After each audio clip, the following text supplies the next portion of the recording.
What's up, guys? Welcome back to another Diesel Dog video. Doing another tool review here.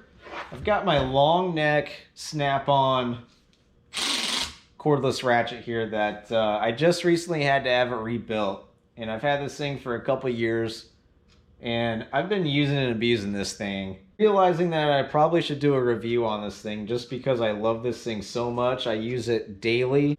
So I mean, if you're in the market for a cordless ratchet, the long neck, I would absolutely recommend. The snap-on, I know everyone's got their preferences, but all of my cordless stuff is snap-on. So let's go over a few specs on this thing first.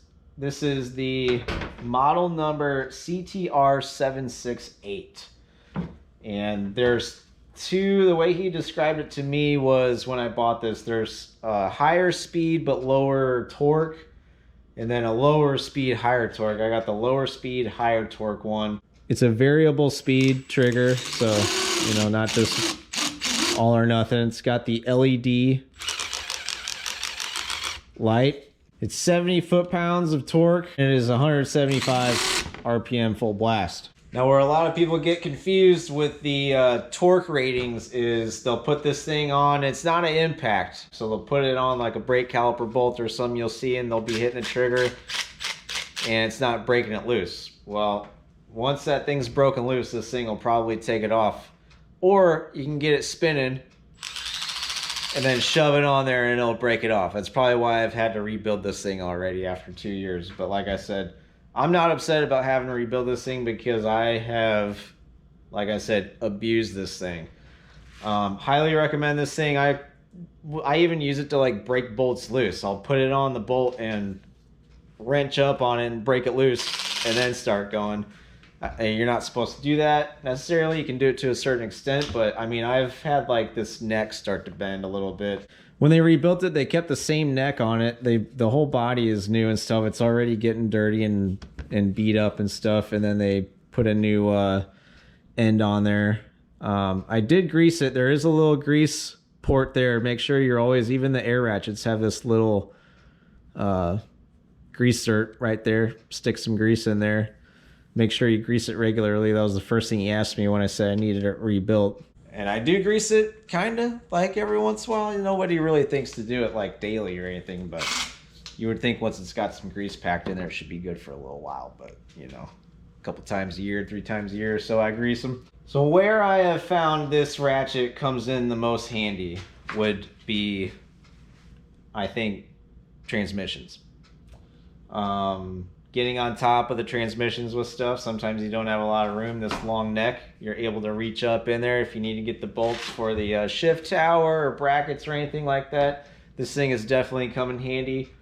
Also doing turbos on the 6.7. This is like the only tool I use throughout the whole job almost until I need like a torque wrench or something, or some kind of oddball extension with the 1/4 inch ratchet, little 8mm, you know, flex head socket or something for some of that stuff. But I get my extensions, and I've done enough now. I get my extensions and my sockets I know I'm gonna need, and I just go to town. I just keep flipping them off this thing, and I just, you know, the intake and get to the turbos, and you can put your 11mm socket on the end and get back in there and get your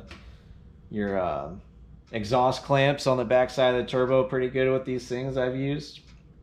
And that's a big job I use this thing on. So yeah, daily I use this thing. I used to like my air ratchet, my snap-on air ratchet, and I kind of got away from that whenever I got my cordless impact. I used my little cordless impact for everything. And then I updated the cordless impact to 3/8 to, I already did a review on that, the snap-on newer model, the brushless. And it's just a hair bigger. The body is a hair bigger than my other one, so it doesn't get into the really tighter spaces as much. And so that's where this thing really comes in handy, is getting in some tight spaces, getting some stuff loose, and just being handy. I can throw it in my little toolbox when I go on service calls, and I know I at least have something in there along with my impact. Getting like valve cover bolts loose. Right now I'm on a Mac. taking the valve cover off, I just throw the socket on there and I can reach all the way back there and hit those back bolts, no problem. I mean, you can reach back there with anything anyways, but just with the long neck, I don't have to reach as far. And man, it'll rip them loose, I'll tell you. So if you're in the market, like I said, for a cordless ratchet, go on the truck, check this thing out.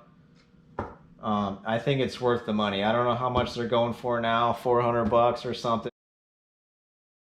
And almost everyone's already got batteries and a charger, so you don't really need that. But if you're just starting out and you don't have that stuff yet, yeah, it's going to cost you a little extra. But 1 year warranty. So coming up on 1 year, go on the truck and say, hey, it's feeling a little loose. I might need to send it out and get a little rebate.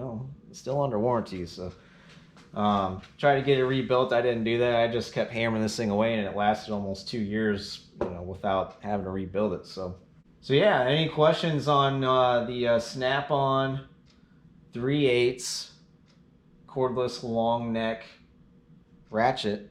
Leave a comment down below. Like I said, I love this thing, and I mean, if this thing craps out, I'll just get rebuilt again. If they come up with an updated one with more torque or something, I might think about buying a new one. But makes my job a lot easier, these tools like this, and this thing definitely is great to have in the toolbox. So that's my little review on the Snap-on ratchet. Let me know what you think down in the comments, and I'll see you guys in the next video.